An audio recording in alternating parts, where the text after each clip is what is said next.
I'm over here shooting and editing a review of the Apple AirPod Maxes, but then I got this package from Nacon, had to drop everything because, you know, controller shit. The box was absolutely demolished. It looked like a smushed accordion when it got to me, a squeezed tube of toothpaste, if you will. However, the controller itself is in mint condition. Love to see that. This is the replacement Revolution 5. In case you caught my review, you'll know I had some issues with mine, 2 or 3, that caused me to need to initiate a refund. And the fine people at Nacon sent a little goodie basket over with a replacement controller, which is very nice. Also a letter, which I really appreciate, and a printed out instruction manual. So this is something that most people that buy this controller, most customers won't receive. Very useful, very large color diagrams for a big dumb dummy like me. I love to see that. And this isn't necessary because 'tis temporary and shall be published in a soft PDF format. Well, the PDF isn't going to be soft. It's going to go hard in the paint, but you know, a soft copy, not a hard piece of paper. That's what I meant. All right, so this is the new hotness. It partially looked like it was a refurbished unit that they sent me because these instruction manuals were kind of shoved in here, and then this microfiber was just kind of crumpled and thrown in there, but I think that's just the way it's packaged. It's fine. It's a new unit. This is the faulty first unit, and in order to keep these two deciphered from each other, I put a small mark with a permanent marker back there, a little dibbly dot, but this is a fun shot here with these two identical Pro controllers next to each other, these two gamepads, brothers in arms here. The first issue I had was with the cosmetic scraper scuff on the right palm grip. This one has no such blemishes or imperfections. Now we're going to plug it to the PC and see if I have that faulty uncalibrated left thumbstick module. Going wired on the PC with the Nacon Revolution, and as you know, there's a ton of doodads, switches, dials, buttons, different modes you can put it in. When you're in the PS4 or 5 mode on the PC, you will not have the visual representation of those wheels, but you get the same information by looking at axes 0, 1, 2, and 5, which is the vertical and horizontal movement on the left and right thumbsticks. And as you can see, when I move them and then I stop, they always snap back to 0.00392, a perfect resting value. So no out-of-the-box stick drift, which you wouldn't expect because these are Hall effect thumbstick modules. But then the plot thickens ever so slightly. If I unplug it, switch it to PC mode, I'm going to leave it in C for common. We'll try the advanced mode in just a moment. Awesome. Now we get the visual representation of those wheels, and they are snapping back to 0.002 very consistently, and also stupid fast and responsive. As soon as I break neutral, they are recognizing that. Very taut inner dead zones. Love that. Let's test the circularity, shall we? So in my initial review, the left thumbstick module was in this 20 percentile range, but then the right was at 0.5. And I'm going to show you why that is, because it's a slightly larger scale issue than me having one controller that's a little bit not so well calibrated from the factory. This is kind of a controller-wide quirk that I'd like to point out to everyone. When I put it in advanced PC mode and then I run the circularity test again, you will see that I'm getting the exact results I was getting with that first unit, that first controller, where I'm at 21.5 on the left and 0 on the right. That's an issue. And why that is happening is when you put it in A, which stands for advanced, it overwrites the built-in default dead zones that are baked into the controller, if that makes sense, and goes for the software suite, which currently isn't doing anything. I haven't set up thumbstick sensitivity curves or dead zones, minimum and maximum dead zones, or anything like that. So it's just guessing as to what I would want. And by default, it's tightening up the right stick freakishly, but then the left stick is left loosey-a-goosey. This is kind of an issue. On the console side of the house, PlayStation 4 or 5, you will never notice this because you're in PS4 or 5 mode with that toggle in the back. And as you saw, it's not reflecting the thumbsticks like this. But when you go into PC mode and you don't have the application running, it is defaulting the right stick to 0 and the left stick to over 20. What this means is there is a more aggressive outer dead zone baked in on the left thumbstick, and the right thumbstick is reflecting accurately, or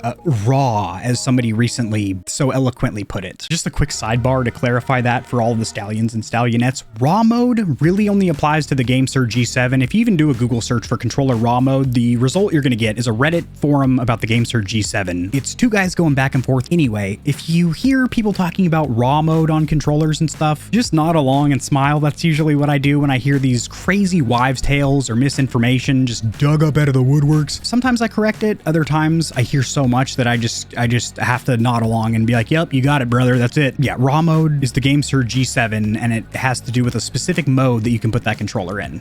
So this is a little bit of an issue and could be felt, I would actually say would be felt in gameplay, because you're getting this outer dead zone, which isn't letting you get to the outside of the thumbstick gates, but on the right it is. And as a general rule of thumb and just common sense, you don't want to have two thumbsticks that aren't symmetrical, aren't doing the same thing. And the biggest issue for my initial review is that I couldn't connect to the software to give you a tour of the application application. Let's follow these instructions to a T. Select PS5 or 4 mode. Already off to a weird start because we're on PC. It should be PC mode, but we'll select PS5. Select advanced mode. Done. Select wired mode. Done. Connect the cable. That's an important one. Yeah, same thing as before. The lights are illuminated around the touchpad and that RGB glow around that right thumbstick, which I will say looks really cool, but it could still not connecting to the software. I'll try it on Mac too. Maybe it works on Mac. Hell no, you can't, because you can't even launch the application because it's from an unidentified developer, which it also is on Windows. It's going to be recognized as a virus from Windows Defender, but unlike Windows where you can disable that and push on through with the untrusted third-party program, because of the interface, the architecture of iOS, if you will, it doesn't allow you to do that. It's very locked down. Boop. Boop, boop. Yeah, this is a major issue, and I know Nacon's watching this video. The two platforms that are supposed to be able to run the application or software are not working. And it's not just me. If I was the odd man out, I would be willing to admit that. However, I'm hearing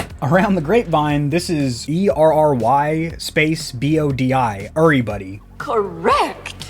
So to catch everyone up to speed, I'm going to move that ring light because it's bothering me. Of my 3 major complaints with the Nacon Rev Your Motor Revolution 5, the little cosmetic scuff on the front didn't happen with the second unit, so that's cool. We got the quality control issues dialed in there. What I initially thought was an uncalibrated left thumbstick module, come to find out, is kind of a bigger wide-scale issue that affects every single one of these controllers, but definitely could be fixed with a software patch or update because it has to do with when you switch between A and C mode, the controller's looking for the PC software suite, which is just called Revolution 5 Pro. It doesn't have any weird marketing name or anything. And if that application's not running, it just defaults to having a really savage outer dead zone baked in, about 22% in the circularity test. And then on the right, that simply isn't there, and it just runs almost like a raw mode, native mode, if you will. Until that is fixed, that is a big deal because the left and right analog sticks, they won't be coordinated with each other. They won't feel the same. That's a little bit of an issue. Keep in mind that is only on the PC side of the house. If you're not running the software program, we're going to roll right into in just a second. I still can't get it running on PC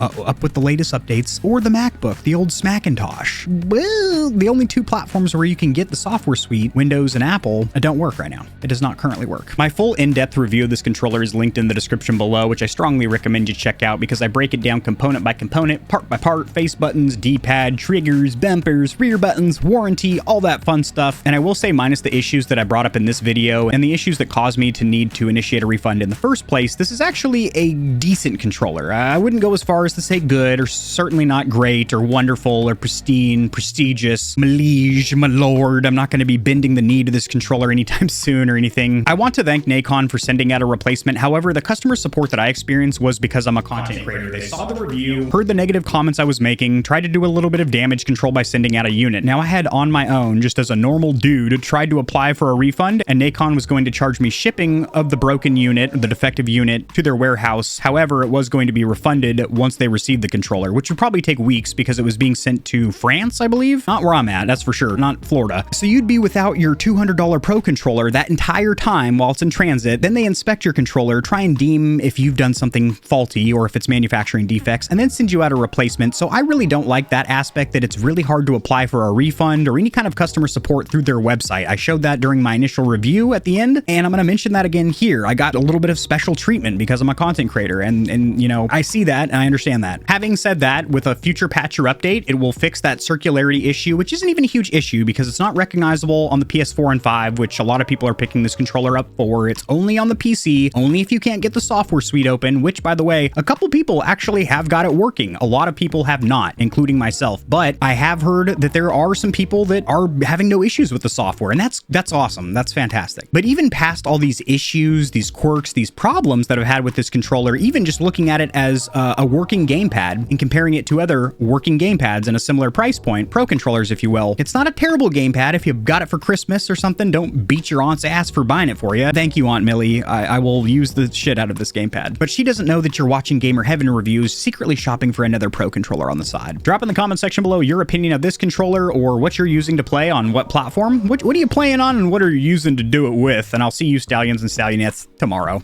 Peace. Peace. If you enjoyed the video, liking it helps it to get seen by more gamers. This information will reach and assist them as well, which in turn helps me grow this little channel, which I do greatly appreciate. Subscribe for more content like this. I cover news in the gaming community and industry, tutorials helping you get set up streaming and YouTubing, as well as honest gaming product reviews, keyboards, mice, headsets, controllers, mics, chairs, etc. There are some hefty exclusive discount codes found only in the description of my videos and only for the audience here at GamerHeaven. I have links to all my other platforms and socials in the description below. To get in touch with myself and the Stallions and Stallionettes of GamerHeaven, join the community Discord, and check me out at twitch.tv where I go live every other leap year on a blue moon if it falls into an odd calendar number, and my pH balance is on point. Just kidding, starting June I'm going to be live streaming a lot. Thanks for watching. This has been AK40 Kevin hosting GamerHeaven, and I'll see you tomorrow because I upload daily, all the time, 60% of the time, sometimes, most of the time. Peace.